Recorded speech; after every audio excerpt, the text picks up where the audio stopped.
Okay, hello everybody. This is Gwen at Miss G's Crafting, etc. This is part 2 of the glass dome pendant that we were making a few days ago. It has had a time to get hard. I did several layers of the nail polish, and if you can see, I've added the sparkles that we talked about the other day as well. It gives a nice little sparkle in the back. And they're like little stars. Again, you can decorate the back of your pendant with anything you like and any color nail polish, but you have to use several layers. I did start a few where, again, these layers are already on here. They've been decoupaged several times. They're also already polished black at least twice. And I'm going to show you how you just dab your sparkle on. I have what they call some polka dots here that we're going to add. Just little black and white polka dots. And you can add that. I'm also going to show you today, again, when I really get this perfected, I'll show you how to make the bells that go on the back of your pendants. Okay, but right now I've already pre-made one. It's 20 gauge wire, and see if you can see a design. It's got your loops, and the loops I put on the back as well to sit in the glue better.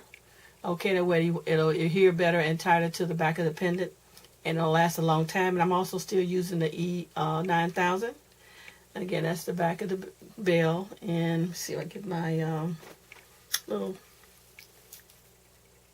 pliers to give you a better view, so you can see.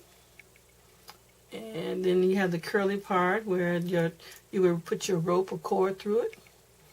And it takes me about maybe, because I haven't got it perfected, it may take me a good 10 minutes to make one. And when I make these, generally I make 3 or 4 or 5, depending, so I already have them made. So I don't have to make one for each time I do a pendant. Okay, put that there. And WD-40. So what I'm going to do right now, I'm going to add, when I'm sitting here and talking, I'm going to add the polka dots to the back of this. And I have some sparkles, some gold sparkles for the other one. And they'll sit here and dry while we finish up the pendant that we started, okay? It'll just take a few moments. Here's your black. And we just go. It's just dots. And I like to use different types of nail polish. I spend my time going to the dollar store and trying to figure out if I see anything different to put on the back. Just in the back, and of course people say they don't see the back, but you want to do something special for the back, and I do. I like to add a little something extra to kind of liven up the back of the back. And like I said, it already shines. Can you see? Yeah, you can see this. Those are the black and white dots, and I'll do a couple more tops on it because I like it to cover.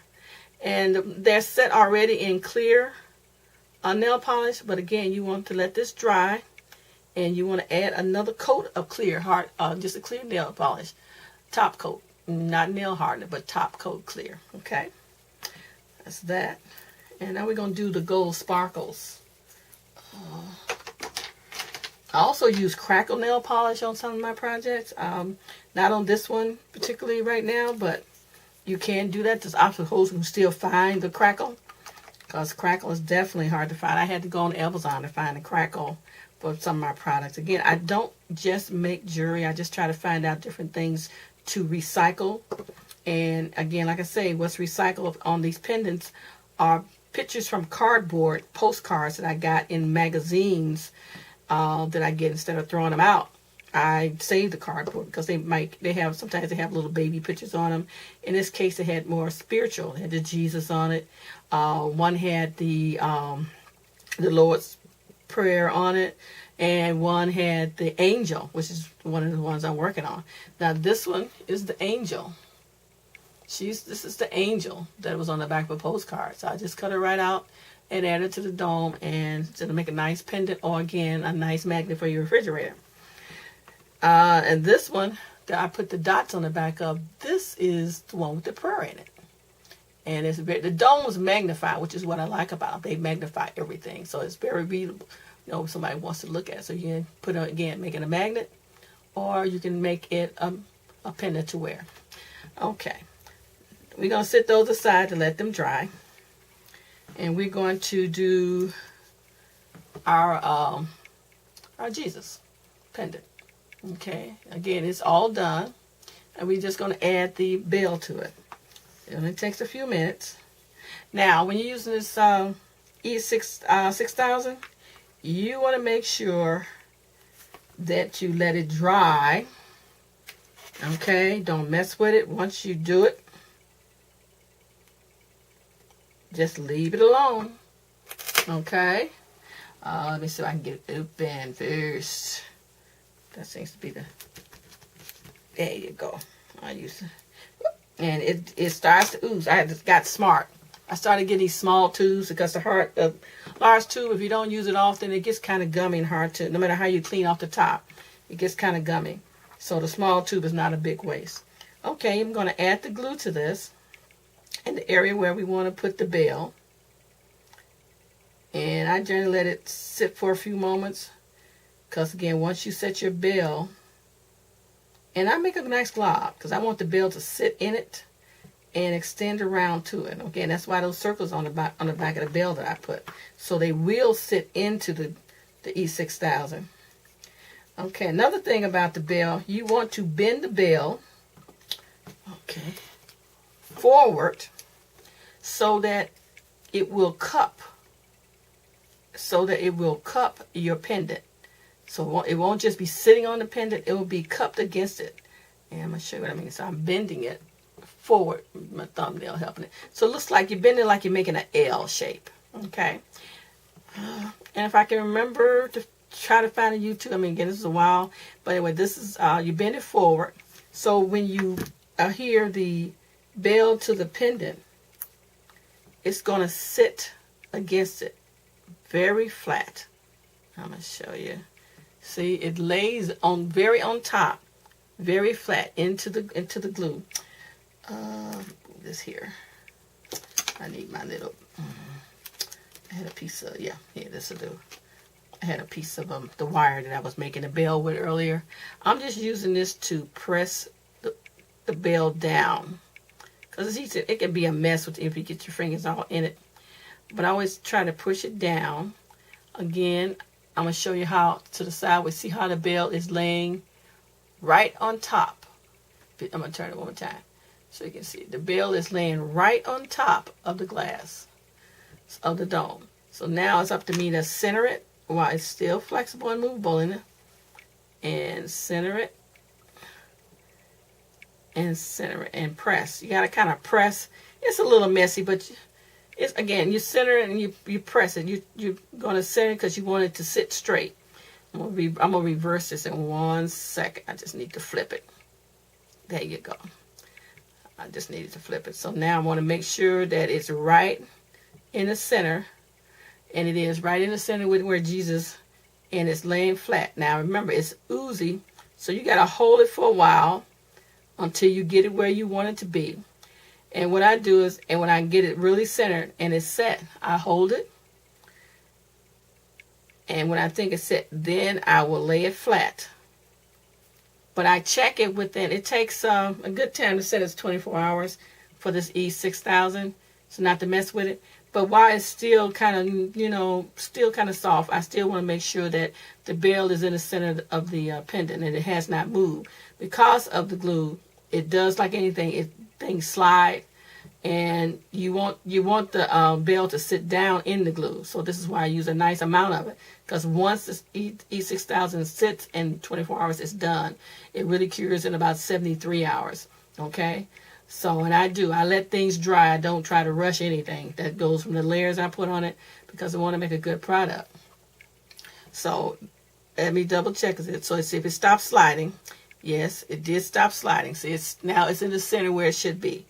And you have to really work with it to make sure it doesn't slide anymore.